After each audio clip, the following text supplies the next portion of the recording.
Hello guys, कैसे हो आप लोग। होप केमिस्ट्री समझ में आ रही होगी। आज के क्लास में लोग इनऑर्गेनिक पढ़ने वाले हैं। इनऑर्गेनिक में मैंने जो चैप्टर पिक किया था वो था क्लासिफिकेशन ऑफ एलिमेंट्स। उसमें मैंने आपको 118 एलिमेंट को याद करवा दिया था।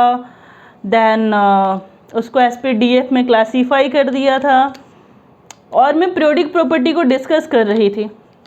जस्ट स्टार्ट ही किया था और मैंने आप लोगों से एक सवाल पूछा था कि वैसे एलिमेंट जिनका एटॉमिक नंबर सेम हो बट मास नंबर डिफरेंट हो उसको क्या कहेंगे। एंड कुछ बच्चों को इसमें कन्फ्यूज़न हो रहा आइसोटोप्स आइसोबार को लेकर के। तो आगे पीरियोडिक प्रॉपर्टीज़ को डिस्कशन करने से पहले मैं पहले आप लोगों के डाउट्स आइसोटोप्स आइसोबार आइसोटोन्स और आइसोइलेक्ट्रॉनिक को लेकर के क्लियर कर देना चाहती हूँ। ठीक है, थोड़ा ये आपके सिलेबस से साइड हो गया, नॉट सिलेबस, टॉपिक से साइड हो गया, लेकिन चूंकि कन्फ्यूज़न आया है तो मैंने क्या कहा है, जब कन्फ्यूज़न आती है उसको उसी पॉइंट पे क्लियर करने का है। बाद में क्लियर करोगे तो फिर परेशानी बढ़ने वाली है। ओके, तो जो पहला टॉपिक मैं उठा रही हूँ आज, that is isotope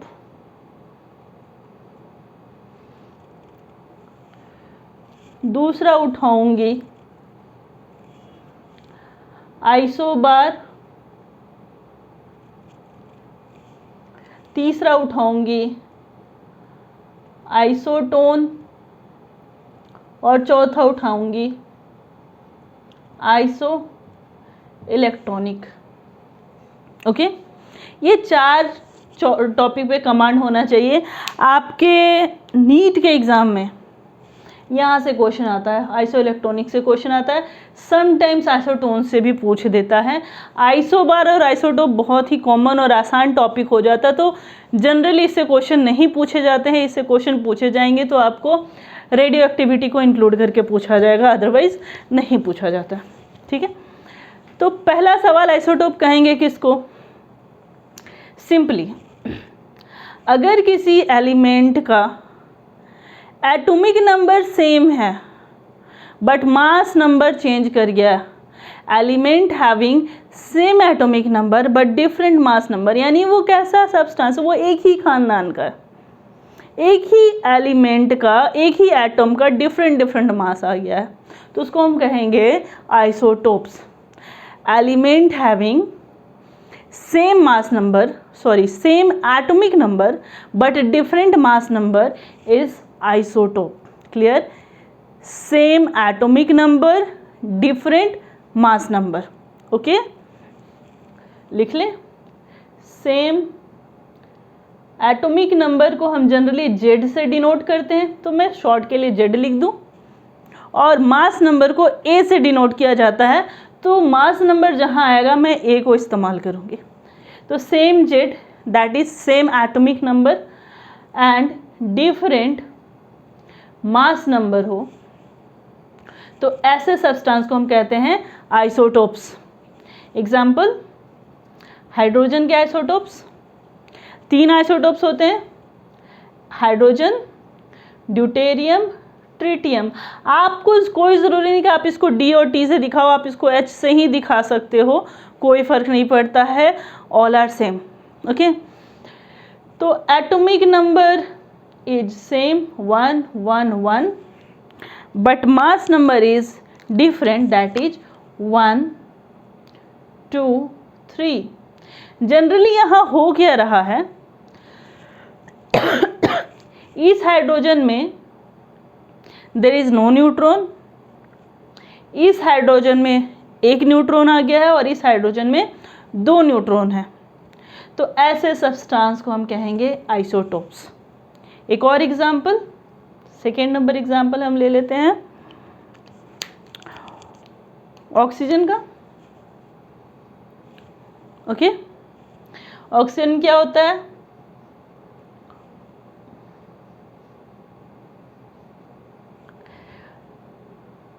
atomic number is same 8 8 8 but mass number is O16 O17 O18 this is very rare but exist करता है, ठीक है। जनरली आपको 16 और 18 मिलता है। 16 सारे केमिकल रिएक्शन में यूज़ होते हैं, लेकिन जब भी मुझे एनालिसिस करना है कि फोटोसिंथेसिस में वाटर जो स्प्लिट किया वो कहाँ से टूट रहा है, इन सब कामों में हम यानी एनालिटिकल केमिस्ट्री में हम O18 को इस्तेमाल करते हैं, ठीक है। तो ये क्या हो गया, these are having same atomic number see here but different mass number, इसको हम क्या कह देंगे, आइसोटोप्स। एक और एग्जांपल, थर्ड नंबर, कार्बन का C 12 13 14, atomic number of carbon is 6 but mass number is C12 C13 C14, ठीक है। तो these three examples are having same atomic number but different mass number, तो these are the example of isotopes, clear। आगे बढ़े, अगला हम topic उठाते हैं आइसोबार, ओके। तो जैसे ही हम बार में आते हैं, आप याद रखोगे यहाँ पे हम सेम मास से डील करने वाले, यानी कि same atomic mass different atomic number. Simply हमारा एलिमेंट चेंज हो गया है लेकिन उनका वेट, एटॉमिक मास उनका सेम है। तो ऐसे सब्सटेंस, ऐसे एलिमेंट कहला जाते हैं आपस में आइसोबार, ओके। एक एग्जांपल देखते हैं। Example, carbon and nitrogen, atomic number 7, atomic number 6। जो कार्बन का आइसोटोप है C14 और नाइट्रोजन का 14, ये दोनों आपस में किसके एग्जाम्पल हो गए, आइसोबार के एग्जाम्पल हो गए। एक और एग्जाम्पल ले लेते हैं, second number example, okay. Oxygen और fluorine, oxygen fluorine, this is 9, this is 8। Isotope of oxygen having mass number 18 and this is 18। अब गौर करो, तो जैसे ही एटॉमिक नंबर चेंज हुआ ये एलिमेंट चेंज हो जा रहा, ये डिफरेंट एलिमेंट है, ये डिफरेंट एलिमेंट है, okay. This is fluorine, this is oxygen. लेकिन इन दोनों का ही जब आप मास नंबर देखोगे तो मास नंबर क्या आ रहा है, इट इज सेम। तो अगर मास नंबर सेम है बट एटॉमिक नंबर डिफरेंट है, यानी कि एलिमेंट चेंज हो गया बट सेम मास नंबर है, इसको हम कहते हैं आइसोबार, क्लियर। अगला है आइसोटोन्स, ओके। आइसोटोन्स में आपको कुछ याद नहीं रखना, सिर्फ रखना है having same number of neutron, elements having same neutron, same neutron. अगर किसी एलिमेंट में सेम न्यूट्रॉन है, दो एलिमेंट में सेम न्यूट्रॉन होते हैं, तो वो एक दूसरे के आइसोटोन्स कहलाते हैं। मैं इसके एग्जांपल नहीं दे रही हूँ, आप मुझे कमेंट में इसके एग्जांपल दोगे, मैं बस न्यूट्रॉन निकालने के मेथड को बता देती हूँ। अगर हमें मास नंबर पता है और एटॉमिक नंबर या नंबर ऑफ प्रोटॉन या नंबर ऑफ न्यूट्रॉन पता है, सॉरी एटॉमिक नंबर या नंबर ऑफ प्रोटॉन या नंबर ऑफ इलेक्ट्रॉन पता है, तो हम आराम से नंबर ऑफ न्यूट्रॉन निकाल सकते हैं। n equals to A minus Z. अब आप कोई भी दो रैंडम एग्जाम्पल ले लीजिएगा एलिमेंट का और देखिएगा कि क्या दोनों का नंबर ऑफ न्यूट्रॉन सेम होता है। अगर नंबर ऑफ न्यूट्रॉन सेम हुआ तो वो एक दूसरे के आइसोटोन्स होंगे। अगर नंबर ऑफ न्यूट्रॉन सेम नहीं है तो दे आर नॉट आइसोटोन्स, तो वो या तो आइसोटोप होंगे या आइसोबार होंगे या आइसो इलेक्ट्रॉनिक्स होंगे या फिर इंडिपेंडेंट एलिमेंट होंगे, ठीक है। कोई ज़रूरी नहीं किसी कैटेगरी का हो, इस कैटेगरी के अलावा भी एग्जिस्ट कर सकते हैं। इसके एग्जाम्पल मुझे आप दोगे, ओके। मैं इसको खाली छोड़ रही हूँ, कमेंट बॉक्स में आप इसके एग्जाम्पल्स मुझे बताओगे, ओके। Next iso electronics. ये कॉम्पिटिटिव एग्जाम्स का फेवरेट टॉपिक होता आइसो इलेक्ट्रॉनिक्स। इंटरमीडिएट के कॉम्पिटिटिव एग्जाम के लिए गाइस ये आपको नेट में नहीं पूछेगा, बाकी दूसरे बड़े एग्जाम्स में नहीं पूछेंगे, नीट में पूछेगा जो +2 के लेवल का होता है, यहाँ पे इसको पूछेगा। ओके, तो आइसो इलेक्ट्रॉनिक्स मीन्स स्पीसीज। अब यहाँ पे मैं एलिमेंट या एटम नहीं बोलूँगी, मैं बोलूँगी स्पीसीज, ठीक है, हैविंग सेम इलेक्ट्रॉन्स। अगर सेम इलेक्ट्रॉन्स आते हैं तो आइसो इलेक्ट्रॉनिक्स है, अगर सेम नहीं है तो आइसो इलेक्ट्रॉनिक्स नहीं है। एक एग्जांपल ले लेते हैं। सपोज मुझे दे दिया गया Na+ और neon and oxygen 2- and question is कि क्या ये आइसो इलेक्ट्रॉनिक्स है? मुझे नहीं पता है, देखते हैं। सोडियम में एटॉमिक नंबर होता है 11। इस 11 में से एक इलेक्ट्रॉन निकल गया, पॉजिटिव साइन है मतलब एक इलेक्ट्रॉन चला गया, तो 11 इलेक्ट्रॉन से एक चला गया तो कितने इलेक्ट्रॉन बच गए इसमें? 10 इलेक्ट्रॉन्स। समझ रहे हो? आ जाते हैं नियन पे। इनर्ट गैस है, एटॉमिक नंबर इसका कितना होता है? 10 होता है। Oxygen O2-, atomic number oxygen का होता है 8, और उस 8 में 2 निगेटिव चार्ज बढ़ा हुआ मीन्स 2 इलेक्ट्रॉन्स एंटर किए हुए हैं, आया हुआ है, यानी कि 8 में हम 2 इलेक्ट्रॉन को और ऐड कर दें तो टोटल कितने इलेक्ट्रॉन हमारे पास हो जा रहे हैं? 8 + 2 10। टोटल हमारे पास 10 इलेक्ट्रॉन हो जा रहे हैं, 8 from oxygen and 2 from negative charges. तो आप गौर करो, इन तीनों में नंबर ऑफ इलेक्ट्रॉन सेम हो गए हैं, मतलब ये तीनों के तीनों एग्जाम्पल्स हो गए आइसो इलेक्ट्रॉनिक्स का। समझे? आप अब इस ऐसे बहुत सारे पेयर खुद से बना के देखो कि कौन कौन से आइसो इलेक्ट्रॉनिक्स होते हैं, and try to figure out कि कौन आइसोडोप्स है, कौन आइसोबार है, कौन आइसोटोन है और कौन आइसो इलेक्ट्रॉनिक्स है, and comment me the example of isotones. Clear है?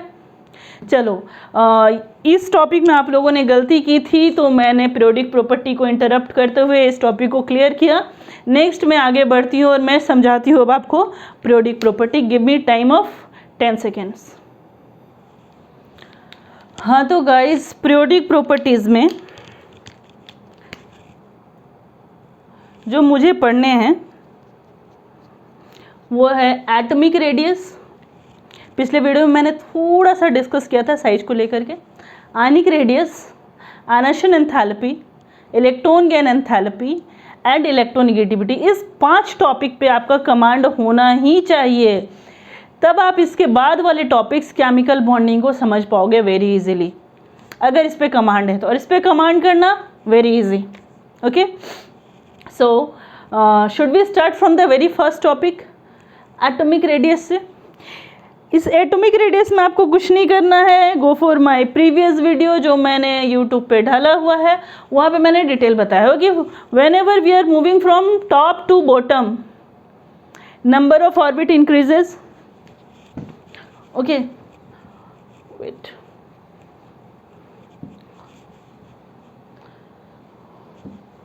If we are moving from top to bottom तो पहले हमको मिला 1s, then 2s, then 3s, 4s, 5s, 6s and 7s.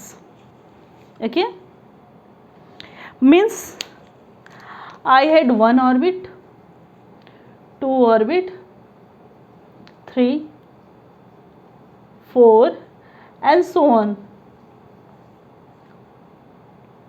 5, 6 and 7 and so on. ठीक है,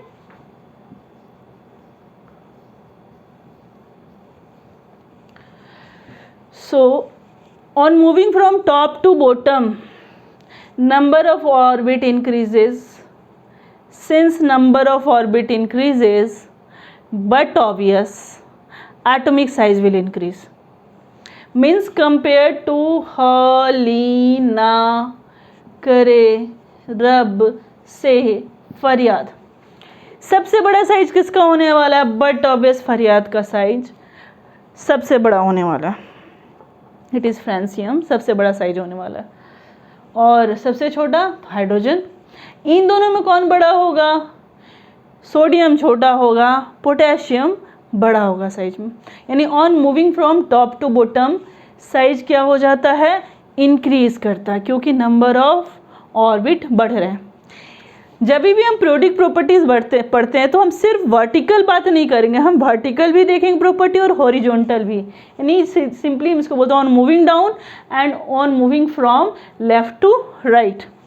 okay, तो top to bottom जाने पे तो मुझे समझ में आ गया कि एटॉमिक रेडियस इंक्रीज कर रहा। लेफ्ट टू राइट जाने पे क्या होगा? तो देखो, लेफ्ट टू राइट जाने पे नंबर ऑफ ऑर्बिट तो नहीं बढ़ रहे हैं ना, इलेक्ट्रॉन्स बढ़ रहे हैं। और इलेक्ट्रॉन्स क्या काउज करते हैं? अट्रैक्शन काउज करते हैं। प्लस एंड माइनस बढ़ रहे हैं लेकिन साइज नहीं बढ़ रहा, तो ये अट्रैक्शन काउज करेंगे। यानी पहले ये लूजली था और अट्रैक्शन और अट्रैक्शन और अट्रैक्शन होते जाएगा। मतलब साइज जो है, जो पहले बड़ा था, अब वो धीरे धीरे धीरे धीरे धीरे धीरे कॉन्ट्रैक्ट करता जाएगा। मीन्स साइज क्या होता जाएगा? छोटा होता जाएगा। यानी on moving from left to right, यानी हम एस ब्लॉक से पी ब्लॉक की ओर जब जाते हैं, सेकेंड ऑर्बिट में जाएं या थर्ड ऑर्बिट में जाएं, थर्ड सेल में जाएं। मैं क्वांटम नंबर्स पढ़ाऊंगी तो आपको ये जो कन्फ्यूज़न हो रहा है ना कि थर्ड ऑर्बिट फोर्थ ऑर्बिट कैसे होता है, वो भी आपको क्लियर हो जाएगा। ठीक है, तो जब हम लेफ्ट टू राइट जा रहे हैं तो नंबर ऑफ इलेक्ट्रॉन्स बढ़े, कमरे नहीं बढ़ रहे हैं, मीन्स सेल नहीं बढ़ रहा है, बट नंबर ऑफ इलेक्ट्रॉन्स और नंबर ऑफ सेंटर में नंबर ऑफ प्रोटॉन्स बढ़ रहा है, बाहर में नंबर ऑफ इलेक्ट्रॉन्स बढ़ रहा है। मतलब क्या? जो इफेक्टिव अट्रैक्शन है, न्यूक्लियर अट्रैक्शन है, प्लस और माइनस का इंटरेक्शन है, वो बढ़ रहा है। यानी कि खिंचाव ज़्यादा बढ़ रहा है। अब आप जस्ट एज्यूम करो कि एक बैलून को आपने एक तरफ से खींचा हुआ और सेम बैलून को आपने 10 तरफ से या 8 तरफ से खींचा हुआ, तो किस बैलून का साइज रिड्यूस करेगा? बट ऑब्वियस सेम साइज का बैलून है, और अगर मैं एक तरफ से खींचूं और सेम बैलून को 10 तरफ से खींचूं, तो जिसमें 10 तरफ से खींचा जा रहा है उसका साइज रिड्यूस करेगा।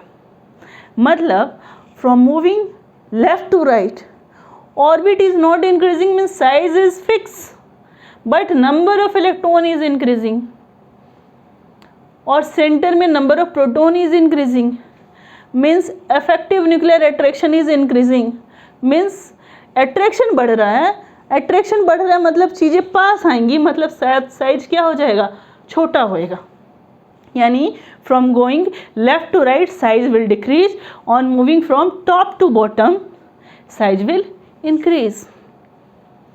एग्जाम्पल ले लो, अगर मैं ग्रुप 1 की बात कर लूँ तो ग्रुप 1 में फ्रांसियम में 7 ऑर्बिट है और 7th ऑर्बिट के लास्ट वाले सेल में 1 इलेक्ट्रॉन है। अगर मैं इसी के सबसे लास्ट में चले जाऊंगी, जेनन के नीचे, जो मैं पीरियोडिक टेबल में याद करा चुकी हूँ, इसलिए मैंने बार बार बोला है कि आपको 118 एलिमेंट याद होने ही चाहिए। साइंस अपने आप, केमिस्ट्री अपने आप इजी हो जाएगी, बिलीव मी, केमिस्ट्री इजी हो जाएगी।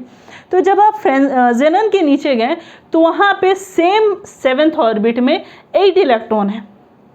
यहाँ पे 7th ऑर्बिट में 7th सेल में 1 इलेक्ट्रॉन, और इसके ठीक सामने 18th में जब आ जाओगे आप 18th ग्रुप में, तो लास्ट वाले ऑर्बिट में 8 इलेक्ट्रॉन, तो एक में एक तरफ से खींचा हुआ और एक में 8 तरफ से खींचा हुआ। तो आप यहाँ से खुद ही समझ लो कि अट्रैक्शन कहाँ पे ज़्यादा फील होने वाली, यानी किसका साइज छोटा होएगा। तो कंपैरेटिवली नंबर ऑफ इलेक्ट्रॉन जब बढ़ते जाएंगे, ऑर्बिट नहीं बढ़ रहा और इलेक्ट्रॉन बढ़ते जाएंगे, तो साइज छोटा होता जाएगा। और ये कहाँ होता है? On moving from left to right within the period. अब ऐसा नहीं कि हम इसका देख लिए सेकेंड ऑर्बिट और नेक्स्ट वाले का थर्ड देख रहे हैं, उसके नेक्स्ट वाले का फोर्थ देख रहे हैं और उसके नेक्स्ट वाले का फिफ्थ देख रहे हैं। हम यहाँ डायगोनल रिलेशनशिप डिस्कस नहीं कर रहे, ठीक है। अगर आप 3s देख रहे हो तो होल पीरियड में आपको 3s ही देखना होगा। अगर आप 4s को स्टडी कर रहे हो तो होल में आपको 4s को ही स्टडी करना होगा। क्लियर? यहाँ तक में साइज का लोचा ख़त्म हुआ। टॉप टू बॉटम जाने पे क्या होता है और लेफ़्ट टू राइट जाने पे क्या होता है। अब हम आ जाते हैं आयनिक पर।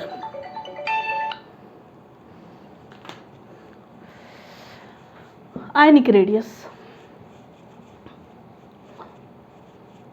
मैंने पिछले क्लास में डिस्कस किया था कि अगर हम टॉप टू बॉटम जा रहे हैं without comparing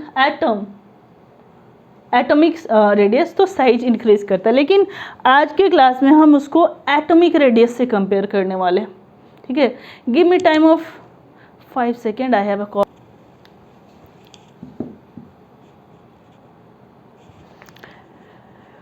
let's talk about ionic radius.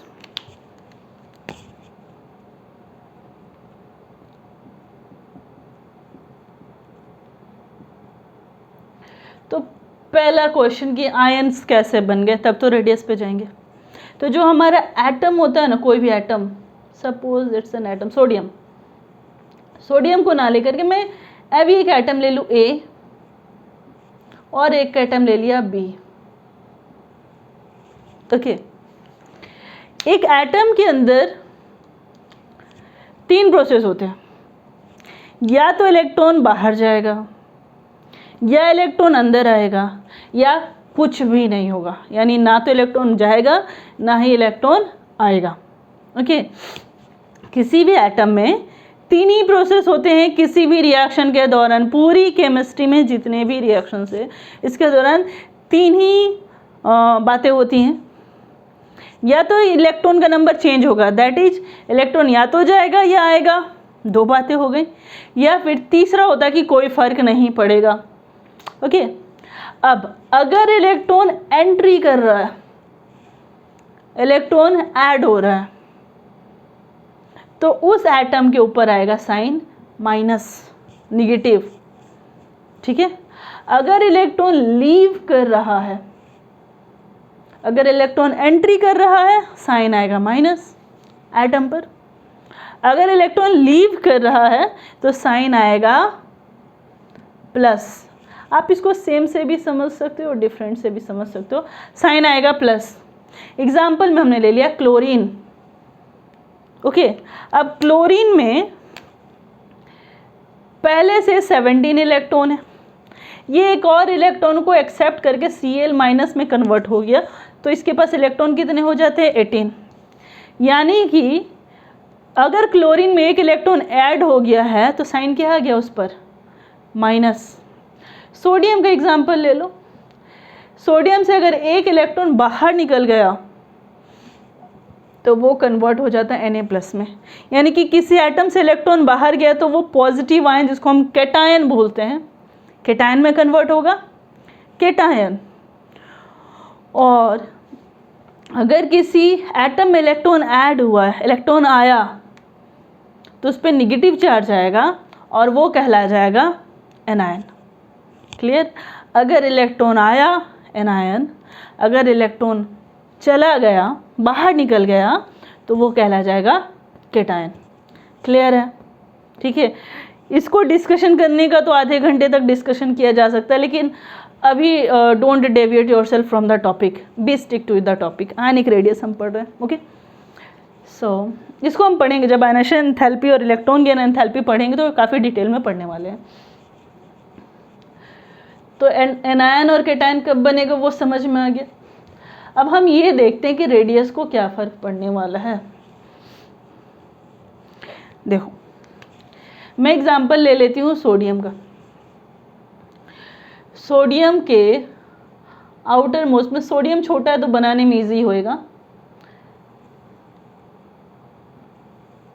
3s1 होता है इसमें। ठीक है, आउटर में 1 इलेक्ट्रॉन होते हैं, नेक्स्ट में 8 होते हैं। It is 1s2, 2s2, 2p6, ये दोनों एक साथ जाता है, 3s1। ये मैं कैसे कर रही हूँ ये मैं बताऊँगी आपको ऑफ प्रिंसिपल पढ़ाने के बाद। ठीक है, आपको स्ट्रेस नहीं लेना कि ये मैंने कैसे किया, आप इसको ऐसे समझ लो 2, 8 और 1। लेकिन ये सिर्फ आप 8 या 9 क्लास तक फॉलो करो। मैं ये भी सलाह नहीं दूंगी कि आप इसको 10 में भी फॉलो करो, 10th में भी इसको फॉलो करने की आवश्यकता नहीं। You have to come at this pattern. Okay, same ही है, बस थोड़ा सा फ़र्क है। क्या फ़र्क है समझाया जाएगा। ओके, तो इसके आउटर मोस्ट में 1 है। अब ये इलेक्ट्रॉन भी बाहर निकल गया, बाहर चला गया।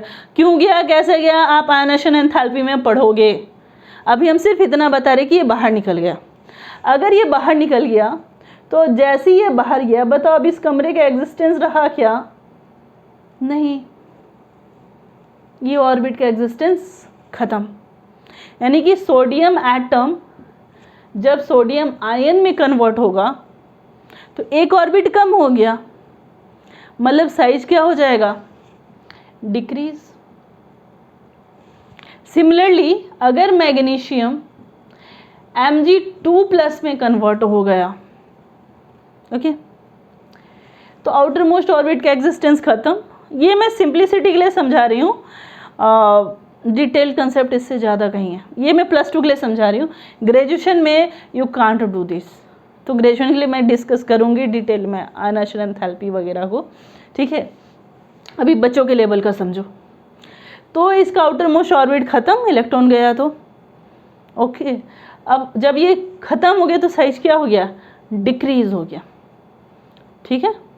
बच्चों के लेवल पे कंप्लीटली 10th एंड +2, ये ग्रेजुएशन में ये कंसेप्ट नहीं चलने वाला, ओके।